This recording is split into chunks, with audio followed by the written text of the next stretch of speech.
Okay, we're connected online, and there are 5 people online already watching. Let me also turn on recording over here. Recorder controls. Oh, it's not detecting? Yeah. Let's figure that out first. Oh, something's happening over here. Oh, it might just be thinking. Oh, okay, never mind. Great.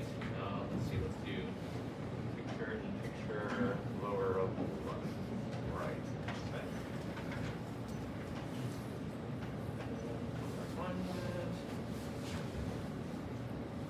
Oh, did it disappear? Hello? So I also have my iPad here in the event that this No, doesn't work. it should work. It did work a moment ago. So then something. You want to try plugging in? Yeah, seeing if it.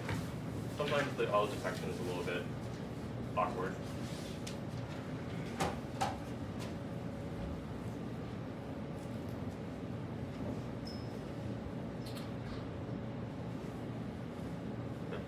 Oh, okay, great. I will not touch. I will not touch anything else. And let's see. Let's wait another 3 minutes. So, and let's turn off some of these lights since you're mostly just doing PowerPoint, right? Yeah. Let's see. It disappeared again. Oh, although you went out of present then. Yeah, so you know what? I know what the problem here. Let's go to displays. I don't want to mirror these displays.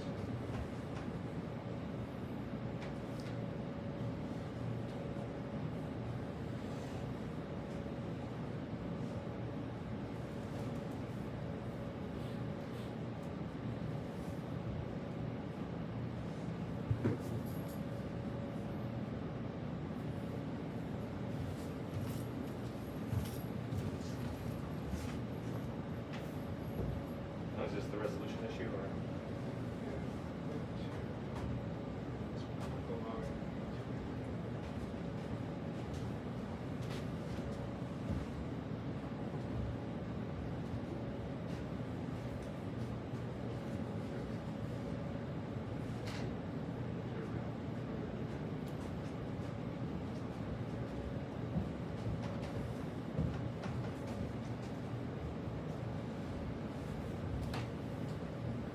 Well, it's working a moment ago, so it just did that in the workspace.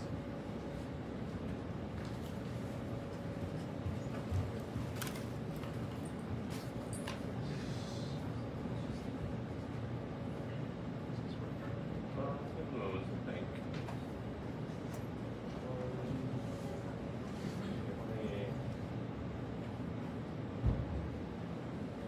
I wasn't getting the slides on the side here, which is why. Okay. It's just mirroring the whole display here. Okay, quickly unplug. Yeah, do you want to try unplugging and plugging back in? Yeah. Will you be using the chair or? No. Okay, we'll need, since it looks like we have a full house today, so it's very exciting.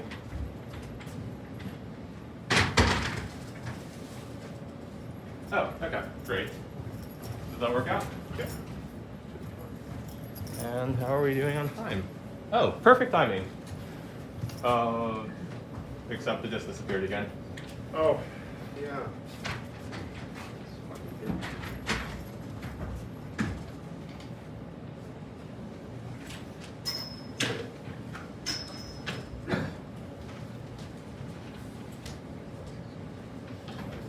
So I do have my iPad, which Just want to push back. Hopefully. Okay. So let's go ahead and get started while everything's working. Hello, everyone. Thank you so much for coming to our next Analysis and Applied Math seminar. We are very grateful today to have Professor Willy Wong from the Department of ECE, who will be talking to us about neurons and the physics of information once we resolve a few technical difficulties. let's go into this. Okay, yep. This one's right. Yeah, that's why I came prepared here. This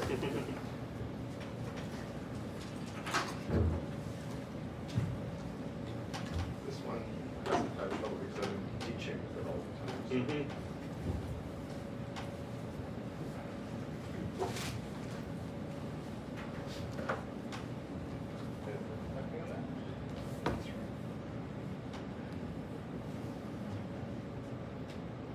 Okay, great. Take it away. Okay.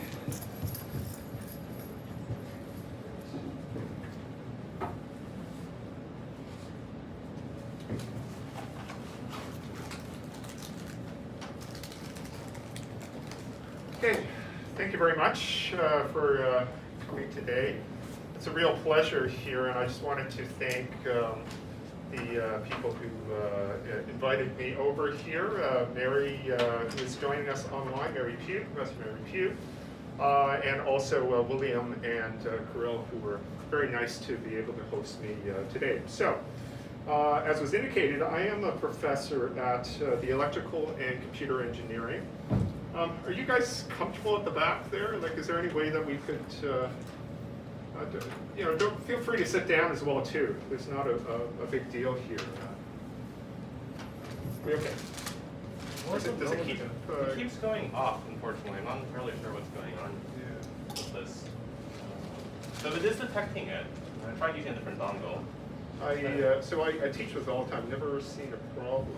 I wonder if this is. It might be our VAV system, which is new and still figuring stuff out sometimes. So what if I do this? And, it seems like when you switch into full screen, like, yeah. So maybe you. we can just try to do work with yeah. it this way here. And Okay, so let's try to, and it may actually go out again. yeah, so put that back in.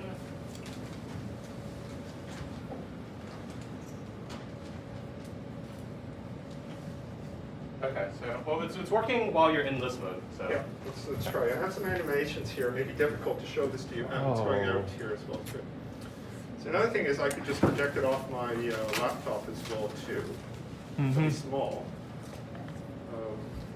We can just get the file on the. yeah, we can you send us the file quickly? It's I can't. Oh, you can't. Primarily because it's in Keynote, like it's not in PowerPoint. Okay.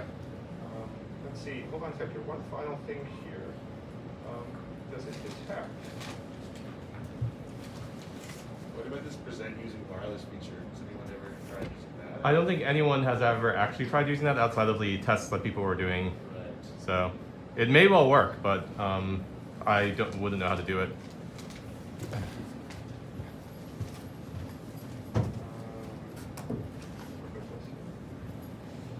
This is very strange here. Yeah, like I'm very sorry about all the difficulties.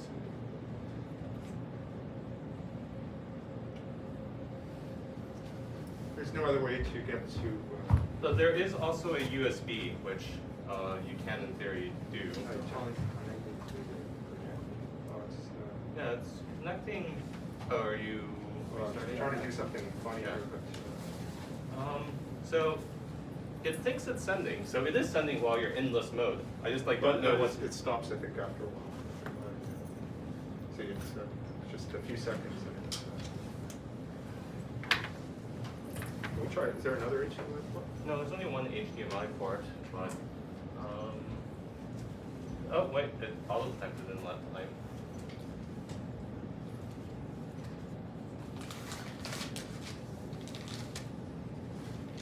Okay, so why don't we Let me try this. Yeah, I just want to see if it's your device or if it's mine or if it's the system. Because this is also an iPad, and so if it works on this device, we can use Keynote on here. Let's see. No, so it's something's wrong with that. since we're on a page, can you save the presentation as a PDF? We can just put it on this computer. No. Except the interim PC also doesn't appear to be going properly.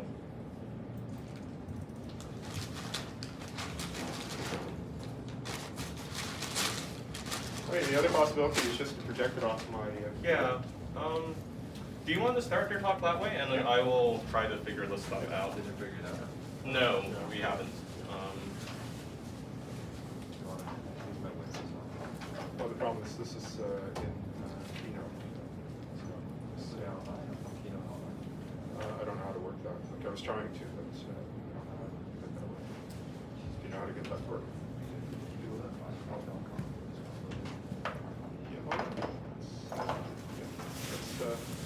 Yeah, but they don't actually have the PC working. Yeah, like that is. You're right. So I've done that before. Yeah. So I have actually. So if I could get on to that PC. Do you know how to work with PC? Do you mind looking into that? I'm trying to figure this one out.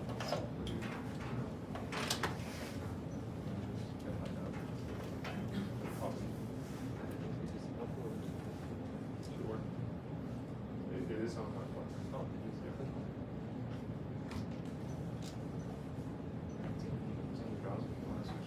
yeah. Do you have the browser up there? Can you get that up? Do you want to see if we can get that up? The browser? Go to your iCloud.com. Okay. Well, let's see. Something else.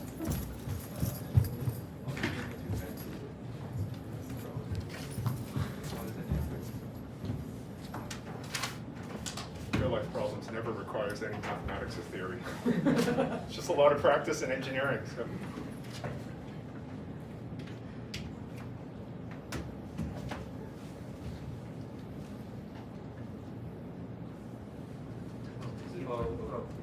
So you said it's on iCloud? So I'm Yeah. not using a dongle and, oh no, it's the HDMI cable. Could be the HDMI cable. Yeah, this HDMI cable itself is. If you did this third, company third, yeah, we would have to give my back. You have an extra one? I have lots of cables. I don't know if they'll do any good. This is a USB-C directly to HDMI cable instead of using a dongle. So why don't we just try directly on my laptop? Yeah. Okay, so switch this. Yeah, switch that out for this. Okay.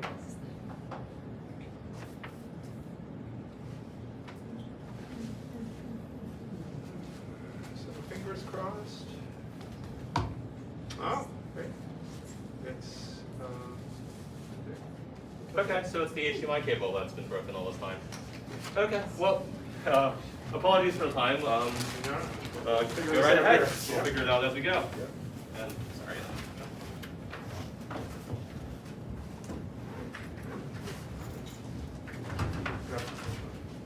So I don't think I have anything quite as dramatic to tell you today here. If you're looking for excitement, you just got that over the last 5 minutes there. So once again here, my name is Willy Wong. I am a professor in electrical computer engineering with a cross appointment in biomedical engineering. So very, very quickly today, what is my agenda for you? There isn't a whole lot of time, even without the sort of delays that we've had. I'm just going to very quickly tell you about what we're doing, a team of graduate students and myself in engineering.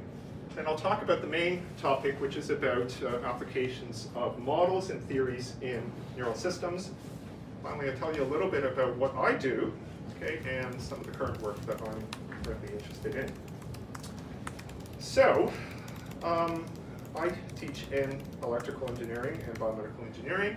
I teach courses in acoustics. I teach circuits to undergraduate students. This is typically what we do in electrical and computer engineering. My research is mainly around biomedical engineering, and some of the work that I do is related to diagnosis, rapid assessment of sensory function for vision loss, hearing loss, and we also have some projects related to implants, but that's not what I'm here to talk to you about today. So part of my work also has to do with neural theory and models. So if you've ever had a chance to look at the literature, you find here just an enormous number of publications available out there that are modeling various aspects of the brain and the nervous system. So from one perspective here, that's really great. It shows a lot of interest in this area here, and just the amount of interest in trying to understand how this most important organ for us is actually functioning. But if you've been in the area as long as I have, there is another sort of way of looking at this here. If you look at the area here, it lacks a little bit of focus and coherence. Part of this is, of course, comprehensible, right? We're looking at an area here where we have clinicians, we have life scientists, we have engineers, we have mathematicians, all of them are bringing their own sort of unique set of tools and culture into modeling a system as complex as the brain. But typically here in science, what we look for is some sort of convergence, right? Like we're getting closer and closer, and we're developing tools that have sort of lasting value. I would argue that, to a certain extent, that's not really happening. And so a colleague of mine, this last author here, Dieter Jaeger, who is a neuroscientist at Emory University in Georgia, wrote this paper here with some colleagues here just to show the diversity of models that you can find even just doing single neuron dynamics. So you can see all the way from very, very complicated models at the very top here, what we call these detailed models, all the way down to the very bottom, which are what we call sort of black box models. No understanding, no particular details associated with the system that we're trying to study. And this is pervasive, okay, in other areas as well too, within neural modeling. So I'm just going to give you two specific examples. One is a detailed model. It's absolutely fascinating here. It's the Blue Brain project. It's one of several around the world. What they're trying to do here is to replicate what had happened in the Human Genome Project, what they did with DNA about 10, 15, 20 years ago, now with the brain. And what they're trying to do here is to map out the entire connections of the human brain. Okay, they're doing it in the context of the mouse, right? But it's the same sort of thing. To give you an idea of how complicated this is, well, if you take a look at the human brain, we estimate there's on order about 100 billion neurons there. I mean, that's the same number of stars that we think are in the galaxy that we are in, right? They're trying to model every particular aspect of the morphology, including how they interconnect. And you can see this movie, which I've grabbed from their site. It's just fascinating to watch here. They're doing a full 3D reconstruction. In this particular case, it's really the size of just a freckle.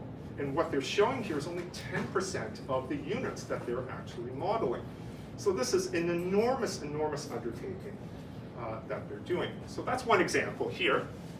To another level here, for lack of a better term, I call these gray box models. Gray box models are much simplified. So the typical gray box model would be one where we reduce the complexity of the system. So we might say, for example, well, there are a few units. This would consist of a neural circuit that we think is responsible for whatever we're trying to study. And then we would come up with some sort of rules about how these units interact with each other. And then finally, find some method here to explain some particular phenomena that we are interested in. And I don't mean to put these up here to pick on them or anything here. I think they're absolutely wonderful. The Blue Brain project, for example, has attracted a lot of attention, a lot of money in the many years that it has been in existence. But with most things in life, there's a trade-off, right? So with the detailed models versus the less detailed models, some of the things that we can think about here for the detailed models, the advantage is realism. You're literally recreating this whole thing. But the con associated with this advantage is the complexity, the enormous complexity associated with this. This is like learning about Leonardo da Vinci here by recreating the Mona Lisa by hand. Okay, it's a really, really sort of brute force way approach to doing this.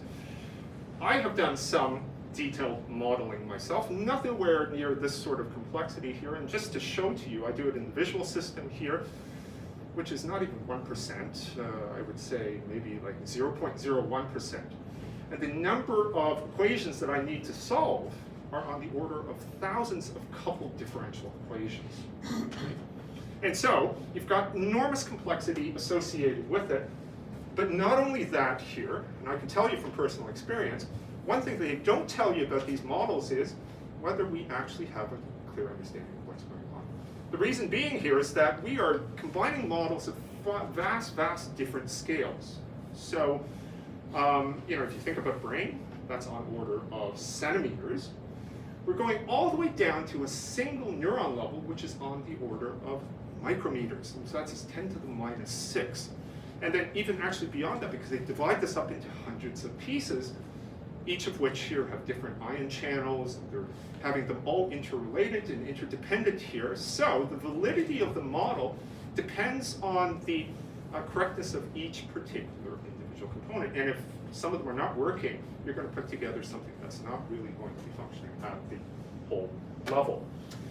The gray box models, on the other hand, of course, the advantage is simplicity, but the disadvantage of well, one of many, I think, here. And again, I don't want to knock this here because these are things that I also do as well too. So some part of my work have been to develop gray box models, detailed models. So this is something that is pervasive in this area here. So one of the things here with generalizability is the fact that you have a lot of one and done models. If you're not familiar with that term, it means you create something for the purposes of one particular publication you want to get out to explain something, and then you never see it again. Okay, is that good science? I don't know. I mean, this is something that is debatable. So, all of you, of course, know we are still in this, but in the past 18 months, we've been suffering a lot here, and it's been a really bad time. But as an academic, we have the privilege of sort of broadening horizons. So for the first time in my life, I didn't have to sort of run to class, do this, do that here. I had a little bit of time. And so one of the things I started thinking about is what is the value of theory and models, not just within neuroscience, but broadly in science as well too. So I did some reading. And there was one particular author here that struck me. Okay, so what constitutes a theory? I went back to the older writings of William Whewell. And I had a look at William Whewell's Wikipedia site here. This guy's incredible. He lived in the 19th century. He was an English polymath, which means that he's a master of so many different areas. So I got from Wikipedia that he was a scientist, he was an Anglican priest, philosopher, theologian, and also a historian of science. Like, how much more can you imagine one person to be able to do? So he wrote a book, which is actually quite influential. He was actually also the teacher of Darwin as well too, and had a really important role in helping us establish sort of modern theory of evolution here. Okay, he had three criterion for what he thought would be a good scientific theory. There would be three things: consilience, coherence, and prediction. So what is consilience? Consilience is the ability to explain and determine cases of a kind different from those which were contemplated in the formation of those hypotheses. Now, in English, it's already in English here, but it's hard to understand what he means here. Well, let's take a look at what was the dominant, sort of most successful theory in his time, which is Newton's laws. Okay, so Newton didn't create a theory of apples dropping from the sky, right? He created a theory of gravitation here, which worked with everything, including the planets here, right? We take for granted many things, but back in that time, they didn't know what these objects in the heavenly space, what they were made up of, and why they should obey the same rules. But he said there was one set of rules that applied everywhere. Okay, so he developed not just a theory to account for something very, very specific, but something that was universal. Coherence. All right, hypotheses must become more coherent over time. So about 150 years after the time of Newton, they started to look at the atomic hypothesis. We started to think that even though we couldn't see them, matter was composed of individual tiny particles. And what they supposed back then was that these particles, even though we couldn't see them, obeyed Newton's law. And it gave a great way to understand the nature of sort of dynamics of particles, right? Okay, so you can see that it becomes more coherent over time. The third thing is prediction. The ability that the hypotheses would give away, right, to basically foretell, to predict phenomena that had yet been observed. So Newton's law is able to, give you all kinds of predictions in many different places, but also it's able to predict things that haven't been observed yet. So the famous example here is the existence of Neptune, right? So for many years here we thought Uranus was the last planet that was out there here. But then on the basis of the fact that it didn't really satisfy sort of the predictions of Newton's law, they predicted the existence of yet another planet and therefore observed that it was there. Okay, so enough of the philosophy of science here. I hope this gives you sort of a lens by which we can think about the role of mathematics within elucidation of mechanism and function within neural systems. And it also provides a bit of motivation for the work that I'm going to tell you that I did and the reasons why I chose to do things the way I did. So, when I was an undergrad, I became interested in sensory systems. This led to me doing my graduate degrees in there. And then finally, I continued this work as a faculty member. So next thing what I want to do is to switch gears a little bit to tell you about sensory systems and the part it plays within neuroscience. So I'm sure most of you are familiar with the senses. You have hearing, you have taste, smell, vision, but there are other senses as well too. The sense of balance, the sense of temperature, the sense of touch. What are these senses here? Well, the basic transformation that is involved here is some external stimulus which is being converted into messages which the brain can then understand. So I can, let's say for example, take a pencil, poke my hand, okay, thereby exciting the mechanoreceptors in there. As a consequence of this, there's a generation of action potentials. These action potentials proceed along the nervous pathway towards the brain, where ultimately I form the sensation, oh, I've been poked. So if we look at that conversion process there between stimulus energy over to the biological response, we term this sensory transduction. Now, understanding sensory transduction is a very, very difficult task here. Why? Because there are so many different modalities. We're not going to confuse vision with hearing because these are two entirely different modalities requiring different mechanisms in order to translate this energy over. A recent review paper that I read here, from 2020 I think here, suggested just in vision alone, if you're just looking at vision alone, there are 20 different types of sensory ganglion cells in one modality alone. So if you're interested in that transduction process, you're going to be here a long time here, just trying to model each particular, cellular function here to try to understand what is going on. Right? So this is clearly an impossible problem to a certain extent, right? But I just want you to take a step back here to think about the role of sensory processing. If we take a step back and look at the senses, actually on a conceptual level, they're really actually easy to understand. What do the senses do? Well, remember that your brain doesn't have access to the external environment. The way we get information here is through the sensory system. And so, to a certain extent, there should be some sort of generic function here, and we should be able to come up with some generic way of modeling sensory processes, maybe obeying some sort of set of principles that govern how information can be transmitted. And so that was the hypothesis that I took when I wasn't much older than the graduate students inside this room here.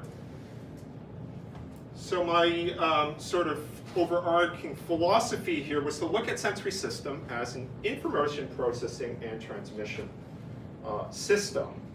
That would be the philosophy. The actual thing that I was working on was to be able to come up with some strategy to predict the output of sensory neurons as a function of the parameters of the external stimulus. Find some sort of functional mapping, if you will. And then putting it even more explicitly, what I was looking for, even though I've shown you the diversity of different ways to realize sensory systems, is to come up with universal relationships that would govern all sensory modalities and all organisms. Is this even possible? Well, I'm going to give you a tentative answer of yes, all right? Let's look at a particular example. So the one that I have chosen here is adaptation. What is adaptation? Adaptation is generally, this ability for an organism to adapt to changes in the environment. That's what we typically think of as adaptation. In particular, sensory adaptation would be an example where you are cooking, you might have put in a little too much spice into your food, you taste it and you say, oh yuck, this is terrible.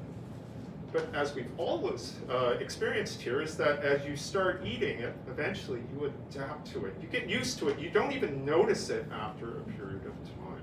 So this is what we call sensory adaptation. It's not restricted just to that. It could be in smell, it could be loud sounds. Eventually we get used to it. So this is an example of sensory adaptation. And we also observe it at the level of single neurons, single sensory neurons. So here's a lovely diagram from a publication, Levikova here. We know that insects are attracted to smells. So if there is a source which gets turned on, then if you measure from the sensory neuron, you'll see a volley of these spikes being produced every time the stimulus gets turned on. If you next look at the raster plot here, you can come up with some representation of the firing rate as a function of time, according to the stimulation, right? You're going to see that you're going to go from very low activity, shoot up to a very high level activity, and then it falls monotonically afterwards. Just like the sort of adaptation that we think of ordinarily when we think of adaptation. You can also change the concentrations, low, medium, high. What you're going to get here is a bigger curve each time you increase the concentration, but basically the shape doesn't change. Here, Chris Sumner, an auditory neuroscientist, a colleague of mine in England, did the same thing for hearing. Okay, so you can see here, you can put in tens of dBs of sound here. You will get these sort of very, very characteristic shapes, 20, 30, 40. The general shape of the curve does not change. It just gets higher as you increase the intensity. The final example I'll show to you is in fish mechanoreception. So on the side of the fish, there are little bumps here that allow the fish, help the fish to detect the currents and the directions of currents of the water. So this lateral line system here, if you were to excite it, well, what would you see here? Prior to excitation here, this neuron is not exactly quiet. There's some sort of minimum activity which we call the spontaneous rate. Once you start to excite it, boom, the activity shoots up, and then will gradually come down, well, in this case quite sharp, down to some form of steady state activity that stays there as long as the stimulus is held on. So you've seen three different modalities in completely different organisms here, all showing adaptation, which conforms to the same sort of rough qualitative shape. I want to take a digression a moment here just to tell you where these particular measurements and ideas for doing these measurements came from. Well, we can trace this back to the work of Edgar Adrian, who was an English scientist. Edgar Adrian was a Nobel Prize winner, okay, and he's also considered the father of neuroscience. Everything that we do here, everybody within neuroscience, we owe to this particular person's work. I also actually have a personal connection to Adrian here. He was my academic grandfather. So my postdoctoral supervisor was actually Edgar Adrian. So I have some sort of lineage tracing back to this work that I'm going to tell you about. So Adrian lived at a very, very different time. This is about 100 years ago here, when we didn't have computers, we didn't even have computer screen monitors, and yet he was able to extract all kinds of interesting information, and he was able to uncover how the nervous system encoded information about the external world. So what was the work that he was doing? He isolated individual muscle spindle fibers in the neck of the frog. At that point here, we didn't have amplifiers, okay? There was just the very first inklings of these so-called vacuum tube amplifiers, which he was able to take to amplify very, very tiny neuroelectric signals being recorded from single neurons. And then he would go through here and measure the rate at which these were generated. So the question, concerning the question that he was asking, how does the nervous system encode this information? The very naive way of thinking about this is that it is analog encoding, right? So the stronger the stimulus, the stronger the biological response. But instead, that's not what he found. Okay, so he won the Nobel Prize on the basis that, actually, the communication from the nervous system is digital. It's digital. Made up of these tiny spikes. They never get any smaller, they never get any larger here. But really, in order to encode the intensity of the stimulation, it was the frequency at which these spikes were being generated. Okay? So that was one thing that he is known for. The second thing is that he started to measure these adaptation curves. And yet, here's another example of this sort of typical behavior that okay, at this point, I think we're sort of losing sight of the forest for the trees. What we're trying to do here, I was trying to establish whether it's even possible to think generically about the sensory process. The answer is, I think, yes. So I wrote a paper that was published recently. Excuse me, sorry. Yes. This is the figure for the single spike, right? For a single unit, For a single- measuring what we call the number of spikes per second. Okay, so this is going to be time varying, so it's very hard to estimate this So because this it's is actually not a shape of a single one. This is a single unit, yeah. Right. A single unit here, and what you observe here is that even when there's no stimulation, there's activity. Once you turn stimulation on at this time interval, he jumps up here, it will fall so that the spaces of the spike will increase over time until, if you leave it on long enough, it's going to reach a steady state. And as it moves along the neuron, it does not change the shape. Move along, you mean different neurons? Well, along the axon, for example. Along the axon here, these are measurements, taken at a Or particular this is spot. just at They a single will- spot, yeah, okay. Yeah, at a single spot here, but generally, there are small changes in the shape here, but generally these are, exponentials invariant. Good. So the papers that I published here said, yes, you can find universal relationships. So I wrote this article, and U of T was very kind to pick up on this, and they sent out this. If you go to the U of T pages here, you'll find that there was a piece of news here that was devoted to this paper that I published. Researcher discovers apparent universal law of physiology. Now, all modesty aside here, I think this is something to celebrate because, each of us will be able to name any number of equations in mathematics and physics, maybe even chemistry. There are very few equations in biology, never mind universal laws, universal equations, right? Okay, so, it's something I think to be happy about in terms of achievement. But the interesting thing was that the communications department at U of T apparently didn't think that that was enough. And they had to append to this, I didn't do this here, they did, while on the elliptical machine, okay? So they had to say, well, this guy did this, but that's not interesting enough. You have to actually do it while he was juggling or something like that here. And it was true. I discovered this while I was on the elliptical machine here, but obviously here you need a really different mindset to attract the attention of attention deficit crowd that exists out there. Okay, so what is this relationship here? Well, let's take a look at the fish mechanoreceptor we were just looking at a moment ago. You'll see that there are three what I call fixed points here, right? Ones that typically are not going to change here if you assume that the adaptation will go the way it goes. You'll have the spontaneous activity prior to the onset of the stimulus, the peak activity, finally the steady state. It turns out that these three values are interrelated for all modalities in all organisms, okay? If you have two of them, let's say the peak rate and the spontaneous rate here, you can predict the third one. And the relationship here is a very beautiful, elegant relationship. That is, the steady state equals to, so here's a test to those. This is a geometric mean, right? Okay, it's a geometric mean of those two particular values. So, here's the paper I wrote.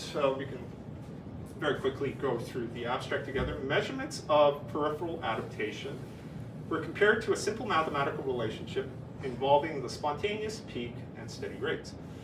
This relationship is based on the geometric mean and is found to be obeyed to good approximation in units showing sustained responses. Okay, don't worry too much about this. From an extensive review of past studies, this relationship is shown to be independent of modality.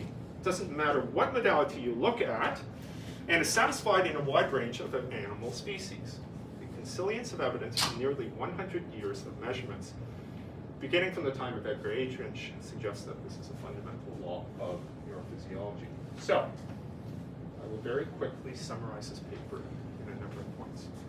It's tested against 250 measurements of adaptation.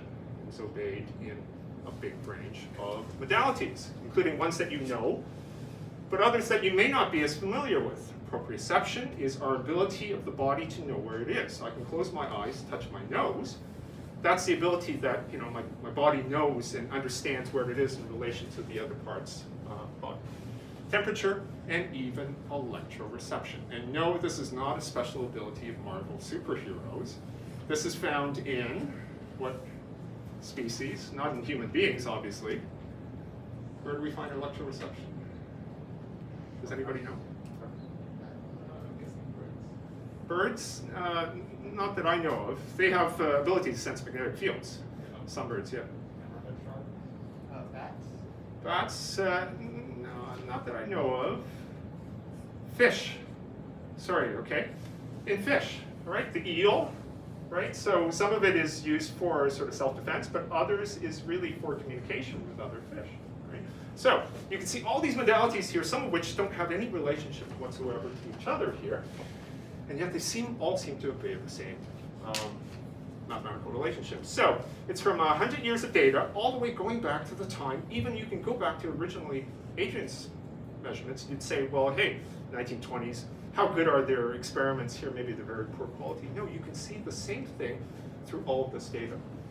I'm going to have a graph to show you this law is applied to many different organism species. And most importantly, it doesn't depend on the lab that did it. You have certain labs that will do the same experiment. Here you can find the same relationship irrespective of where it's been conducted. So here is categorization of the studies according to animal type. And the interesting thing here, and I have to be careful of time here, I'll just talk very, very briefly about this. One thing you can get from it is you can test in the gerbil, hearing, guinea pig, hearing. You can test the cat in hearing. Is that surprising that they obey the same mathematical relationship? Not likely, right? Because we often use animal models to do our testing. We can't do human testing, so we'll use other mammals to do our sort of testing. But you will also find it in fish. So it's obeying fish. But the funny thing is, fish don't have ears. Fish don't have ears. And yet they're able to sense vibrations. Okay? They use something called the otolith organs. We also have them, but the otolith organs in humans are restricted to balance only. Okay?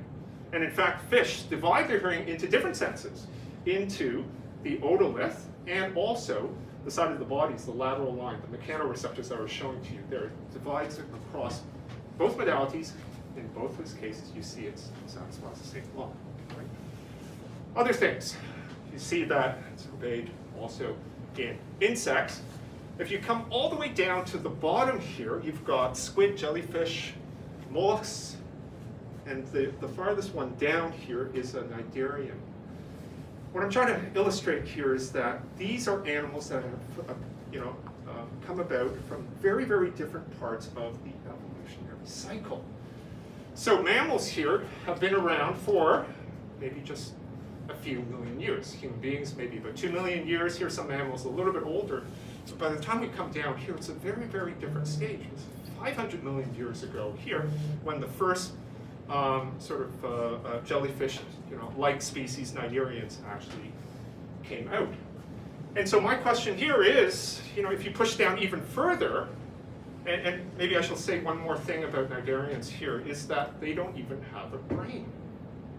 Okay, so most of these animals will have a central structure where most of the neurons collect here, which is sort of like a brain, which acts as a governor to the nervous system. In the case of a jellyfish, they don't have a brain. They just have a sensory and a motor system that seem to connect with each other. The other thing is, they don't even actually generate action potentials for that matter. Excuse me? Yes? If we extend that heterogeneity to human, so it means that human people have different way of capturing the external world. Sorry, I understood the first part. I couldn't hear the very last thing. If we extend this to human people, Yes. so it means that two human will have different way of understanding, capturing the external information. Yeah. External world. Yeah. So that can explain why people may have also different point of view even if you have the same data. Yeah, yeah. So certainly I don't cover this as an enormous amount of variability, which is why it's so hard to nail down universal relationships in biology. I think most people would agree that this is impossible, right? It's not something that we should even search for because it doesn't obey these things. So to give you an example here is that you can take two neurons from the same sensory organ. So I can go to your ear. I mean, we don't do human experimentation for just ethical reasons here, but we do a lot of animal experimentation. So there are studies, one of them I can't remember, this one here, where they took two separate fibers. Are these curves identical? No, they're not. Okay, but do they both satisfy the equation? Yes, they do. Okay, so there's some sort of relationship constraining how it works here, but yeah, what you say is absolutely correct here. Our sensory perception here depends on so many different factors, including ones that I have no way to study, you know, past memories, experiences, things like that. This is only really at the periphery before all that sort of things happen there. And even there's a lot of variability. Okay, so the final thing I'll say about this before moving on here is that you can also think about extending this way. This means that maybe also if we, in our search for extraterrestrial life here, we in fact ask that question, are they too also constrained by these similar laws as well too? And we're going to get to that in a moment's time. But the basic idea is as follows, right? It brings back the two sort of main points, talking points that I talked about here. One is universality. I think it is possible. Number two, it's the ideas of Whewell, that you're bringing together things which previously, and I'm really serious, like if you ever go to a lab that does sensory research, you'll have vision labs, you have hearing labs, but they don't work with each other because the tools are so different, the ways of thinking are so different, they do not expect that there are necessarily similarities between the different senses. So to be able to show that a large body of work here actually comes from one particular description, if you will, here, is a really, really sort of interesting idea. And the final thing I will tell you is that this relationship was predicted entirely theoretically. Okay, I did not sit around with gobs of data looking for 3 points, looking for a possible mathematical relationship. And people have been measuring these curves, if you've seen, for 100 years. Right? So this is something here that was predicted theoretically from a theory that I've been working on for a number of years. So it's similar to that sort of prediction of the existence of Neptune. So I'm just going to go through this very, very quickly here because we're short of time. But there is mathematics behind this. Right? So first, whatever theory that we come up with cannot be modality specific because we've just seen a result here. I mean, I'm presenting this in a way where you've seen the result that it derives and then thinking about what theory fits with it. It's not that way. I've been working at this since I was 19 years old and building up a theory over the course of some 30 years before actually finding that, after continuous refinement of the theory, that it makes a prediction, which I then found, looked in data and found it. Okay, but the theoretical structure cannot depend on mechanism because you're seeing something that is universal, it's pervasive. It's independent of the way we instantiate this particular sensor. So, what idea do we ascribe to the neuron when it is sensing the environment? We do the same thing as if you or I were put into a first-year physics lab where we have to estimate a particular quantity. What is the pendulum associated with this, the period associated with a swinging pendulum? We would take repeated measurements. In order to find out the true value, I would average these things, right? And then from some regularity conditions, if you know probability theory, you know if I take a large enough number of samples, the central limit theorem will guarantee that my estimate in the mean here is going to be normally distributed with these particular parameters. Of particular importance is this one here because it shows that the variance is actually decreasing, right? As I get more measurements, I become increasingly certain of what goes on.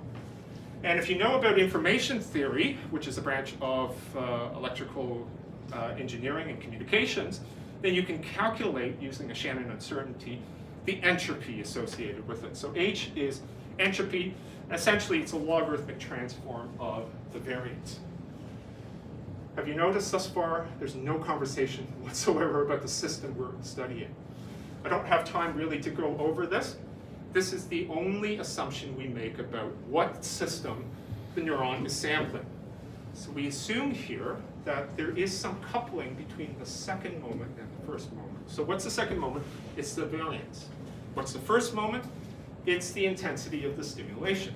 So all we're saying here is that bigger quantities have larger fluctuations. For example, if you look at vision, I'm talking about real vision here, photons are incoming here, right? So classically, these photons are independent of each other. What is the distribution that governs the number of photons? It's going to be Poisson. What happens in a Poisson distribution? The variance equals to the mean, so it would be sigma squared equal to the mean raised to the first power. This here relates to sampling. Remember, M is your sample size. Do we sample forever? No, we don't. At some particular point, we terminate the process. So if we call this MEQ, the optimal sample size, then the whole point here of this differential equation is I'd really like to know the response of the neuron for all times, but I don't have the ability to do so.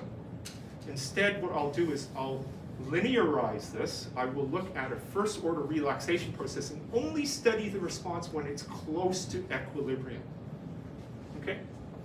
So all of this comes down here with zero biology whatsoever, and the only final step here to connecting back to biology is to associate the uncertainty with the firing rate.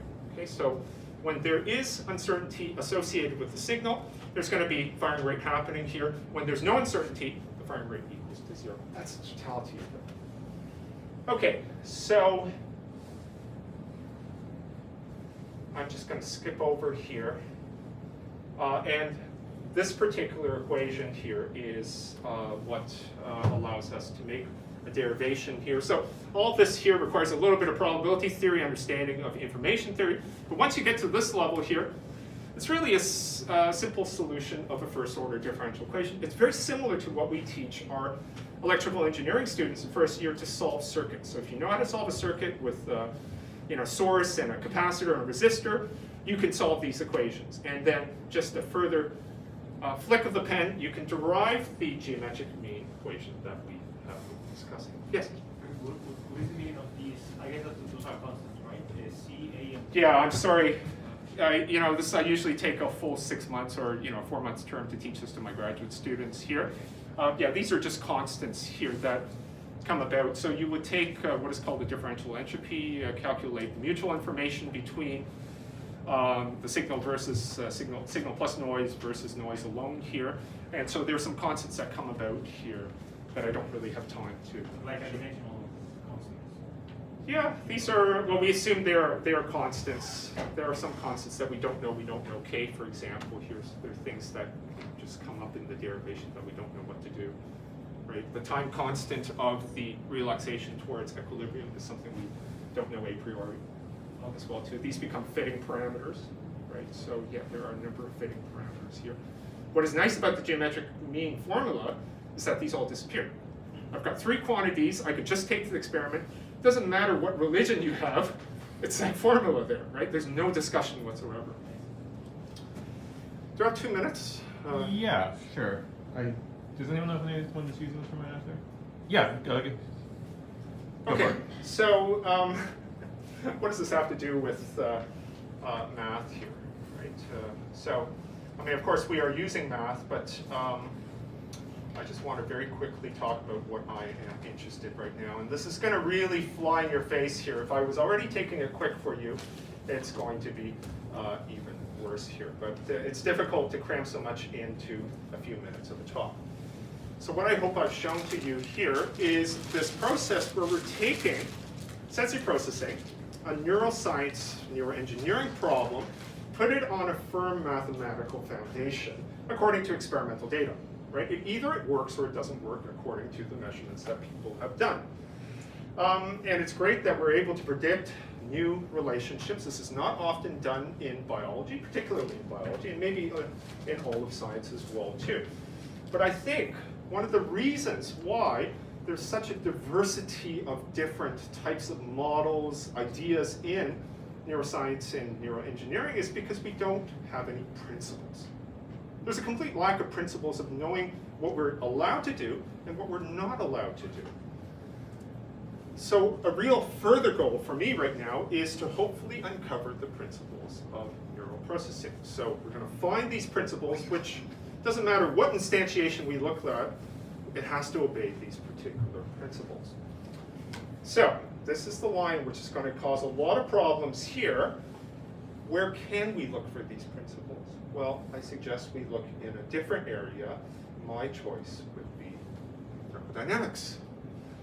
So there are a number of students here from engineering I see, and likely have studied thermodynamics, and also physics and chemistry students study this. Thermodynamics, of course, is the study of heat, right, and the particular nature of matter. What does this have anything to do with neural processing? Well, let me do this by the following analogy. Thermodynamics, if you know something about it, there's a microscopic interpretation of it, which is called statistical mechanics. Statistical mechanics has a deep interrelationship with information theory in electrical engineering. Okay, I don't have time to go over it. The other thing is, I hope I've shown to you, this part I've shown to you, the connection between sensory processing and information. So by analogy here, what we're doing here is to go sensory processing, information, statistical mechanics to thermodynamics. There's a link between these two. And these sorts of concepts here, if they're new to you, believe me here, I'm not making this stuff up. So I've often told my students here, go watch about it. There's an excellent documentary, BBC, by Jim Al-Khalili. It's a wonderful documentary that traces the history of steam engines. Okay, steam engines, which have nothing to do with information technology, iPhones, Android phones, the things that we do. And he mounts a pervasive argument to show how it goes from there to the microscopic interpretation, to entropy, to information, finally to computation as well too. You can see how pervasive all this is. And what I'm adding to this is, there's yet another layer here, which is biological communication. Maybe it all fits into this one picture. And if you know something about something called the Maxwell-Demon problem, this will show to you this particular part here, the association of thermodynamics, things like the second law, with the ability to do work, with the fact that this demon here is violating the second law. It's taking a disordered system, somehow creating an ordered system, in contrary to what we would expect from the second law. So how is it doing it? Okay, well, people speculate that the demon needs information to be able to tell which type of molecule it is in order to create a more ordered system. So the idea of information, entropy, and thermodynamics are all interconnected. So let me just take a moment. I just got 2 more slides here, if you could bear with me. What are then the principles of thermodynamics? So students will know that if you take an undergraduate course in thermodynamics, that entropy is what we call a state function. Okay, once again, I'm trying to look for is the principles of sensory processing, and what I'm doing here is to ask what are the principles in another area. Maybe that will inspire me to do something in neuroscience. Entropy is a state function, and we know this here that because changes in entropy are independent of path. Doesn't matter how you get there, all that matters is the beginning and the end state. We can calculate the change of entropy. It doesn't matter how we go about doing it. And this becomes really, really crucial because you can now do it in terms of a reversible method, which means that it doesn't change the environment. Or you could do it in a very sloppy manner, which introduces changes, and you'll get, not violations, you'll get the second law taking place, that the entropy of the overall universe is increasing. So, over here we have a statistical physics picture. Boltzmann wrote these 2 equations. We have S, entropy is a state function. As a consequence of this, we have that entropy is increasing monotonically with time here. So this is an expression of the second law of thermodynamics. What I've shown to you, just very briefly, is that, for lack of a better term, let's call it sensory physics here. You've got these 2 relationships that give you an understanding of how neurons are working. But the question that I'm trying to answer right now here is F also a state function? Is it path independent? And if this is the case, can we come up with a theorem of information that governs neurons? And I believe this is the case. I'll be happy to answer any questions about this. That the firing rate response of a neuron is independent of the path that you use to get there. Now you might say, well, so what? Nothing in biology is ever obvious, okay? In biology, I teach a course, Signals and Systems. We talk about linear time invariant systems. Nothing is linear time invariant in biology here. You don't take your medicine in the afternoon or in the evening because the doctor said you have to take it in the morning. So this is an example of a non-linear sort of time invariant system. So to say that you have a claim that there's a biological variable that satisfies certain properties that are so familiar to us as dynamicists, as mathematicians, is a real powerful statement. So I'm at the end here. I just want to talk about this role of information gain in the process of adaptation and information loss. What you can prove very easily here is that this gain in information, when I apply stimulus, I get a gain in information. When I take it off, I get a loss.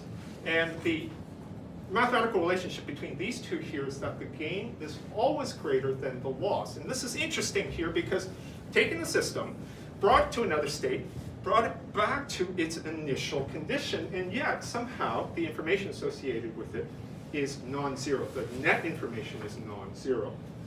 And so the theorem, this is the last thing I will show to you here, is as follows. I'm sorry this is going so quickly here. You've got the firing rate. It's related to the uncertainty. Uncertainty is related to information in the reverse format here, right? So high uncertainty means a low amount of information. As you reduce that uncertainty, the information becomes higher.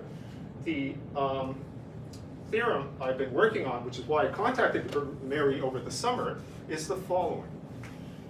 Can we look at a change in sensory information over a closed loop cycle where we start at a particular spot, we bring it through a number of different states, come back to the original state, and then show that that closed loop integral here is always equal, greater than equal to 0.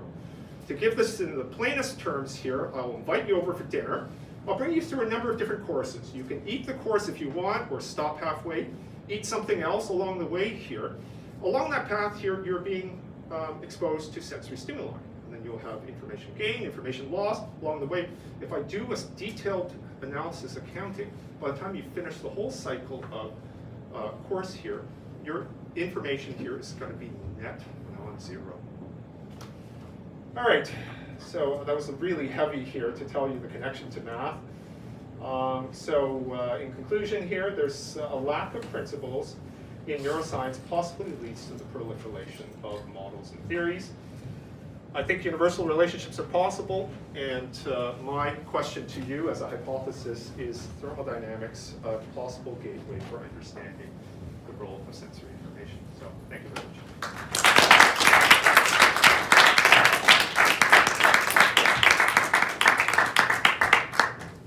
Thank you so much. We probably do need to vacate the room. But, Okay. yeah, thank you so much for coming and giving the talk. Yes. And